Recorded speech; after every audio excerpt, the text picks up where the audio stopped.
Hey there, Ddraig back with SFO Grimhammer 2, and this time I'm covering a new update which is focused on the Beastmen roster, namely the Blood Grounds update.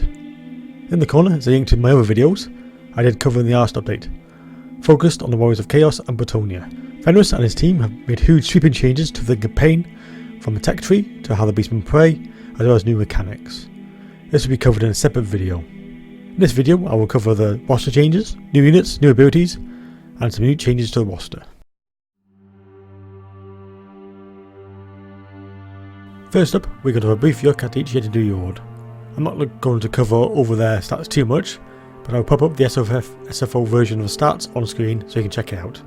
Starting off with the cheapest Yard, Kazrak One Eye. First new ability is Houndmaster. Kazrak can sum up a unit of hounds, great if you want a quick unit to run down some units without pulling another unit away from the fight. Next we have Code of Violence, which is on most of the Yards and Heroes, adding some physical and leadership buffs. Beastmen in SFO can be taken down quite quickly, as they are not immensely good fighters, just very fast, i.e. much faster than vanilla, and have got good reasonable damage. Also the leadership is always a problem, so a nice buff always helps. Again on the Art of Yards and Heroes, Apocalyptic Vision adds a great melee attack bonus, and leadership buffs as well as a physical resistance, shorty of buffs, vital to support your units. Kazrak, being one of the mightiest warriors the Beastmen have ever known, got huge buffs when he gets out his roar, spreading right across the map, making the Beastmen gain immune to psychology, a powerful ability to say the least for your leadership army, getting units to have fear, and small increases to leadership and vigour. A brilliant ability, but you have to be in combat for 90 seconds before you can use it for the first time, making it a must to get into combat as soon as possible. On to Morgon now. He brings his usual Chaos Spawn abilities, but one extra ability, the Shadow Grave. If he dies, and remember he is immortal in SFO, so he's only going to be dead for one turn, he explodes as a final act, causing a huge damage to anything nearby and flinging them back. While not particularly useful and it is very interesting. When it happens, it can actually turn the tide of a battle if he explodes in the right place. Of course he comes back to a Turnator, so it's no great loss. It is a pretty cool ability. Maragor has a few changes, and you can see he has a large speed increase straight from the off. Abilities Riser, we've had more changes. Wild of Heart and Smoke and Mirrors abilities when casting. The Cruel Father can summon a unit of birds for an explosion, and a unit of fast crows appears. Stats wise are nothing special and remote pretty quickly due to their low defense, but can cause some damage, and the explosion it hits is quite powerful. There are extra spells like Pit of Shades of Rock of Doom, bringing a powerful book of spells available to him, because as he is in Vanilla, he has the Order of the Wild as well.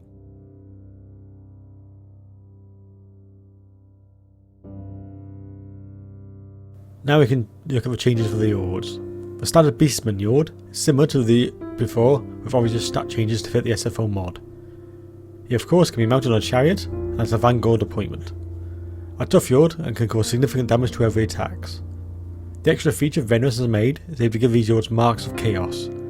First we have the Mark of Slaanesh, and I'll show you even normal stats on the right hand side for you to view and to compare.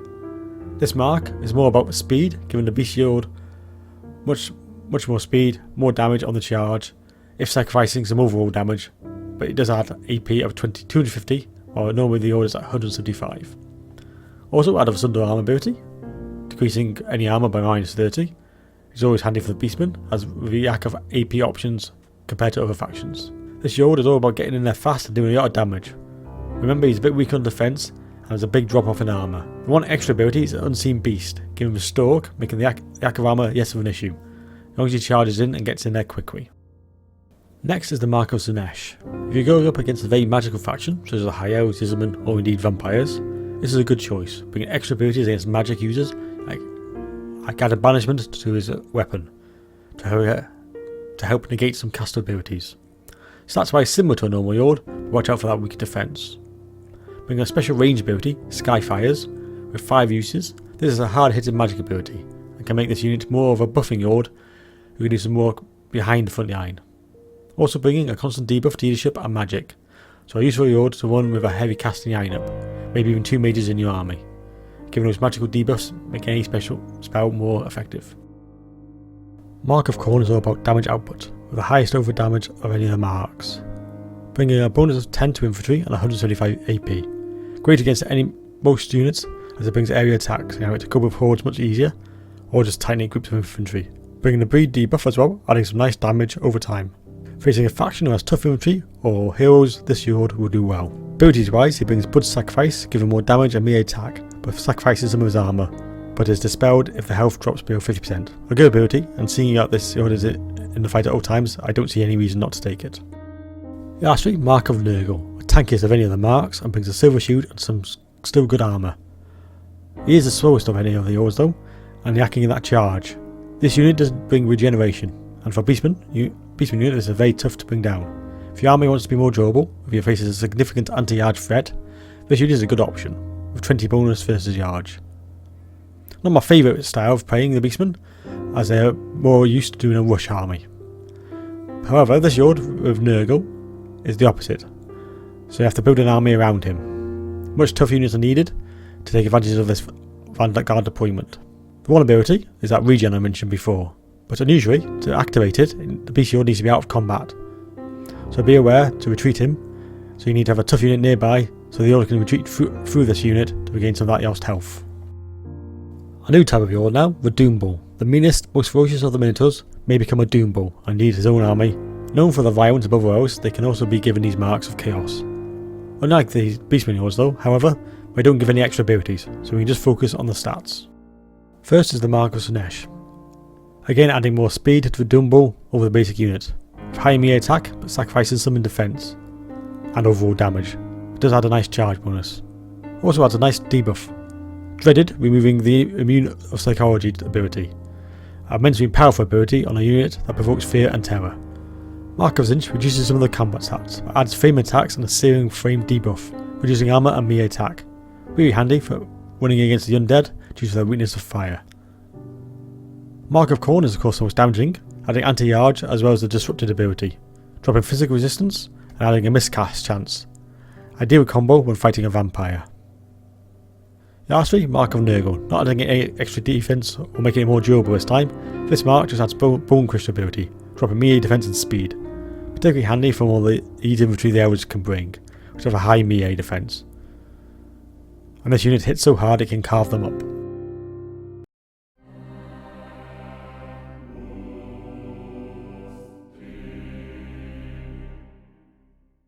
Onto a new hero now, the Wargore, a buffing hero unit, even though he's still very good in combat, and has a duelist ability, making it pretty handy against any other hero. Like I said, this is a more buffing unit based around totems it can bring to the battle. First up, Bloodlust. Cast it on your Wargore or any other unit, gives nice speed and melee attack buff, and also a bonus to AP. Useful on a Centaur unit, so that bit of extra damage on the charge. Next is the Totem of the Herd, boosting defense, physical resistance and adding immune to psychology. A great totem if you want to run a more grindy Beastman army. Not so exactly something they exceed at, but with the right spells and army composition they can certainly cause a surprise. Totem of Victim is a debuff to a few nearby units. Surprisingly handy, reducing armour and speed. Not that Beastmen really have any issue capturing their prey. This still can be useful if you use it against the right units, such as the quickness of the Skaven.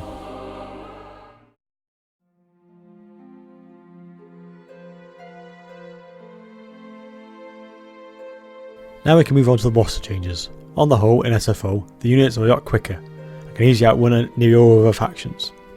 They do have some staying power and the armour, but with their speed, running away from the Beastmen is never a good idea. First we can look at the various Gores, linked to a specific Chaos Gods. First one is the Swan Gores, fastest of any of the Gores, with speed of close to cavalry and Vanguard deployment. You can run these with Centaurs for a really quick flanking unit. Something the Beastmen in SFO are very good at is high speed flanking moves, especially with their charge bonus. With 35 AFP and a high melee attack for Beastmen, the units of Greatsword Infantry are very effective at what they do, if it looks squishy, so prolonged combat is not their thing. Throwing a couple of these units on a flank can really cause some serious damage. Added to that, they have a special ability to make them stalk, making them very seriously effective flankers. Zarngors are interesting units, nowhere near as mobile as the previous unit, lacking armour and melee defence. You can use a range ability to cause some damage. It only has 5 charges though, and they do possess spears so they can do a little bit of damage of anti-Yarge. But be very careful with this unit as it can melt quickly easier when focused. The magical attacks are very nice and make them a easily second rank units. The hunger for magic allows them to be really effective against casters, so something to take into account if you're bouncing an army against a particular faction. Also have vanguards, so you can hide them off to the side and move in to use their range attacks when they get close to maybe get close to a caster. Corn cores are all about blood, being able to get in and deal a lot of damage with their area attack abilities.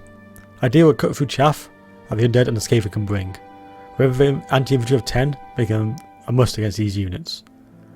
They are however one of the slowest units of these four, but still quick enough to get around the flanks or just drive them straight into the weak units and watch them kill their kills wound up quickly.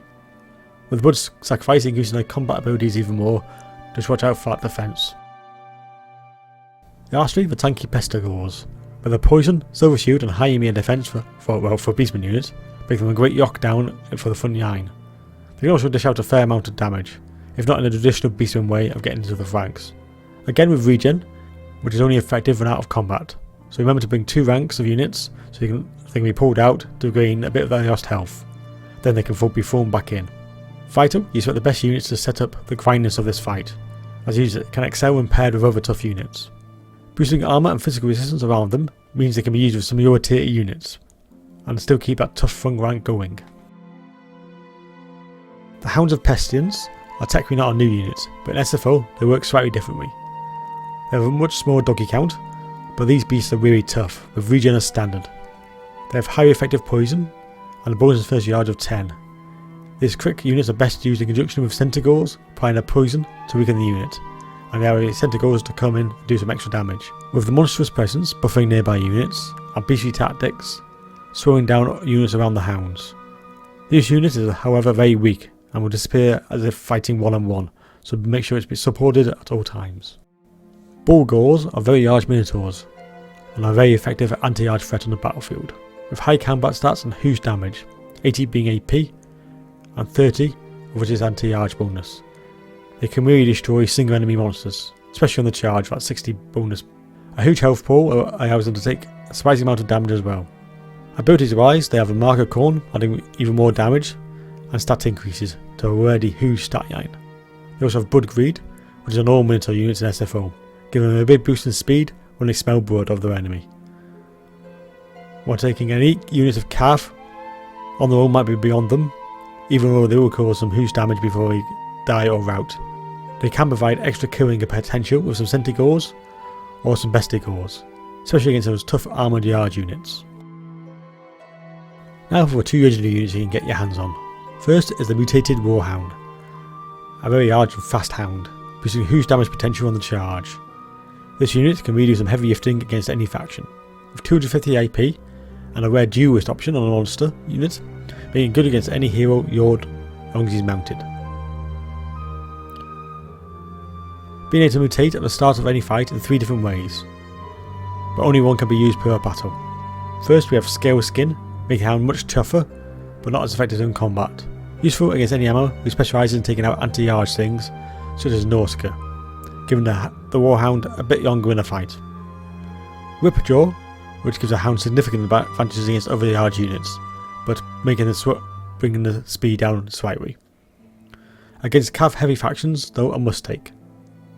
Stinger allows this animal to seek, somehow, onto the enemy and then rip them apart with a bonus of 30 anti-infantry, but dropping its armour by 30, making it very easy to snipe out, so look out for the missiles coming its way. Lastly we have a Wild Dragon Ogre, a very high damage dealing unit with 300 AP and 3 monstrous 180 large bonus. This unit can rack anything pretty much it gets its hands on.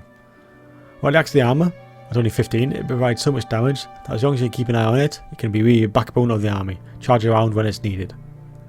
If it gets surrounded though, you can use one of its abilities. Earth Shock, which can certainly get it out of trouble. As that low defense and armour, it can easily get burned down quite quickly against any anti-large threat. Boosting allies around due to its immense presence, making this a affordable unit to bring to your Beastmen army.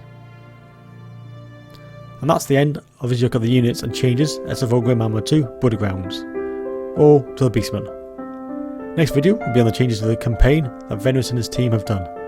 Thanks for watching, and I'll see you in the next video.